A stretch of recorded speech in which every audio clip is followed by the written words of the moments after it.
today I got some punches. Why did I get these punches? I wanted to be able to do this circle. So this is a Neutrik A, and this is the PCB mount version. And there were 2 punches, and I said 0.95 and 875. So each one of these has a corresponding die. So you have a little bit of clearance, 881. So 875, 881.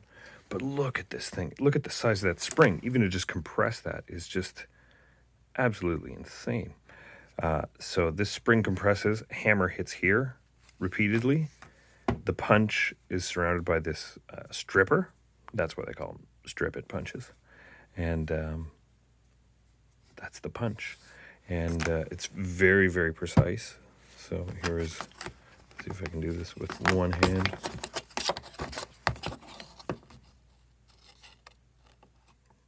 Right. Just a little bit of clearance. This is the die. So the material has a little bit of space to fold around.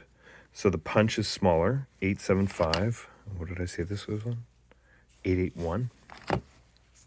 So there's enough clearance, so it's likely calculated per material, right? So if you wanted to, put a hole in this material, you would likely need to scale this one relative to the punch.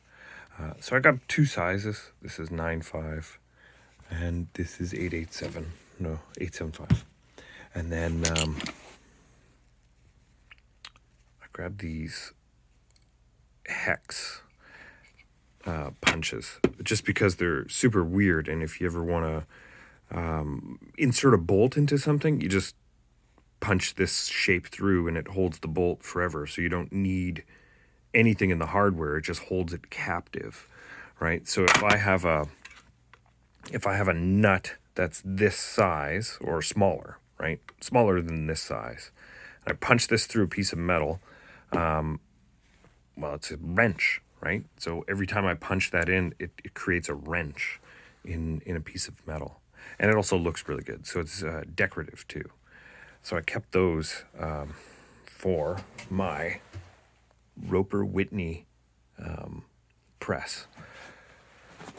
And yeah, should be fun to try it out.